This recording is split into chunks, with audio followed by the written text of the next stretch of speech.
कृष्णा मित्रों, मैं प्रियंका स्वागत करती हूँ आपका जीवन और आध्यात्म में। मित्रों, आज मैं लेके आई हूँ आप लोगों के लिए बृहस्पतिवार व्रत कथा। चलिए सुनते हैं। प्राचीन समय की बात है। एक नगर में एक बड़ा व्यापारी रहता था।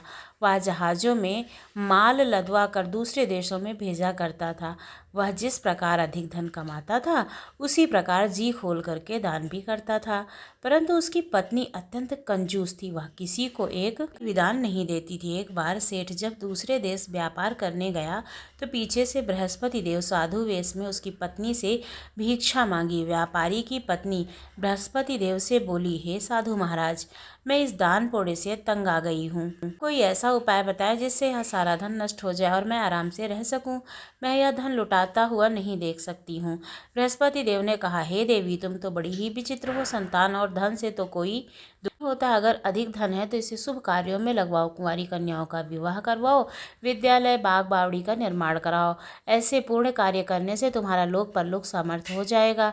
परंतु साधु की इस बात से व्यापारी की पत्नी को खुशी नहीं हुई। उसने कहा, मुझे धन की आवश्यकता नहीं है जिसे मैं दान दूं। तब बृहस्पति देव, यदि तुम्हारी ऐसी इच्छा है तो तुम एक उपाय करना। 7 बृहस्पतिवार घर को गोबर से लीपना, अपने को पीली मिट्टी से धोना, केसों को धोते समय स्नान करना, व्यापारी से हजामत बनवाने को कहना, भोजन में मांस मदिरा का सेवन करना, कपड़े अपने घर धोना।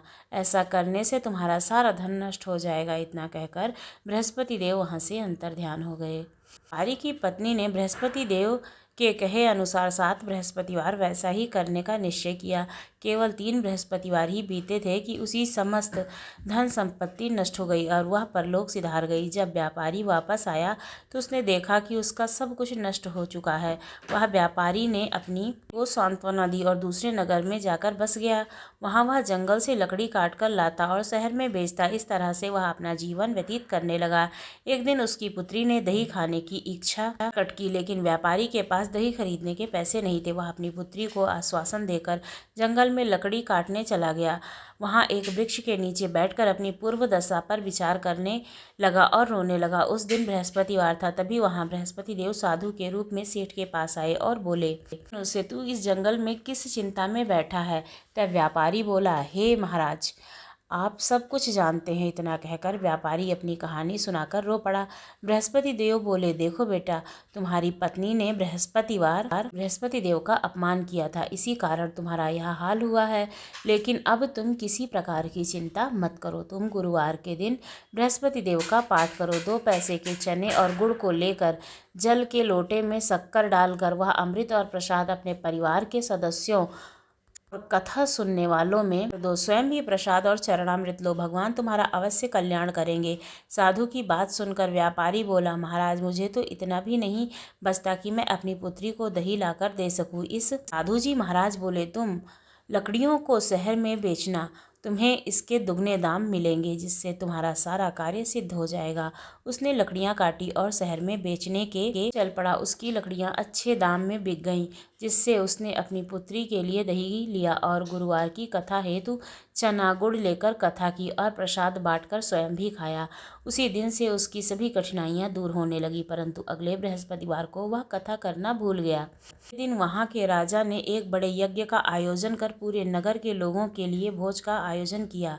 राजा की आज्ञा अनुसार पूरा नगर राजा के महल में भोज करने गया, लेकिन व्यापारी व उसकी पुत्री तनिक विलंब से पहुंचे। अतः उन दोनों को राजा ने महल में ले जाकर भोजन कराया। दोनों लौट कर आए तब रानी ने देखा कि उनका हार खूंटी पर टंगा हुआ था, वह गायब हो गया। रानी को व्यापारी और उसकी पुत्री पर संदेह हुआ कि उसका हार उन दोनों ने ही चुराया है। राजा की आज्ञा से उन दोनों को कारावास की कोठरी में कैद कर दिया गया। कैद में पड़कर दोनों अत्यंत दुखी हुए। वहां उन्होंने बृहस्पति देव का स्मरण किया। बृहस्पति देव ने प्रकट होकर व्यापारी को उसकी भूल का आभास कराया और उन्हें सलाह दी कि गुरुवार के दिन कैद खाने के दरवाजे पर तुम्हें 2 पैसे मिलेंगे। उनसे तुम और मुनक्का मंगवा कर विधि पूर्वक बृहस्पति देव का पूजन करना।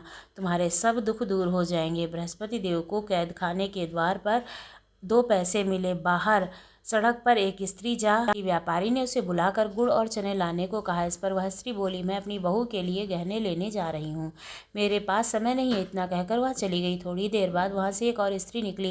व्यापारी ने उसे बुलाकर कहा कि हे बहन, मुझे बृहस्पतिवार की कथा करनी है, आप मुझे गुड़ और चना लाकर दे दो। बृहस्पतिवार का नाम सुनकर वह स्त्री बोली, भाई मैं तुम्हें अभी गुड़ और चना लाकर देती हूँ। मेरा इकलौता पुत्र मर गया है, मैं उसके लिए कफन लेने जा रही थी, लेकिन मैं पहले काम करूंगी, उसके बाद अपने पुत्र के लिए कफन लाऊंगी। वह स्त्री बाजार से व्यापारी के लिए गुड़ चना ले आई और स्वयं भी बृहस्पति देव की कथा सुनी। कथा समाप्त होने पर वह स्त्री कफन लेकर अपने घर गई। घर पर लोग पुत्र की लाश को राम नाम सत्य कहते हुए शमशान ले जाने की तैयारी कर रहे थे। स्त्री बोली, मुझे अपने लड़के का मुख देख लेने दो। अपने पुत्र का मुख देखकर उस स्त्री ने उसके मुख में प्रसाद और चरणामृत डाला।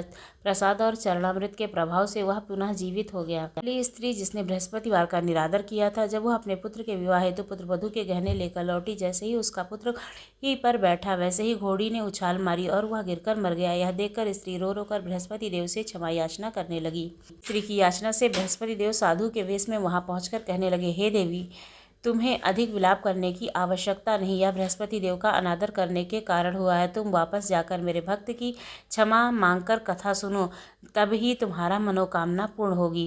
में जाकर उस स्त्री ने व्यापारी से माफी मांगी और कथा सुनी। कथा के उपरांत वह प्रसाद और चरणामृत लेकर अपने घर वापस गई। घर आकर उसने चरणामृत अपने मृत पुत्र को मुख में डाला। चरणामृत के प्रभाव से उसका पुत्र जीवित होकर उठ गया। उसी रात बृहस्पति देव राजा के सपने में आए और, हे राजन, तूने जिस व्यापारी और उसकी पुत्री को जेल में कैद कर रखा, वह बिल्कुल निर्दोष है। वह तुम्हारी रानी का हार उसी खूंटी पर टंगा है। दिन निकला तो राजा रानी ने हार खूंटी पर रखा हुआ देखा। राजा ने उस व्यापारी और उसकी पुत्री को रिहा कर दिया और उसे आधा राज्य देकर उसकी पुत्री का विवाह उच्च कुल में करवाकर दहेज में हीरे जवाहरात दिए। बृहस्पति देव ने उस व्यापारी की रक्षा की है, उसके मान सम्मान की रक्षा की है। उसी तरह सब पर कृपा बरसाएं। बोलो बृहस्पति भगवान की जय।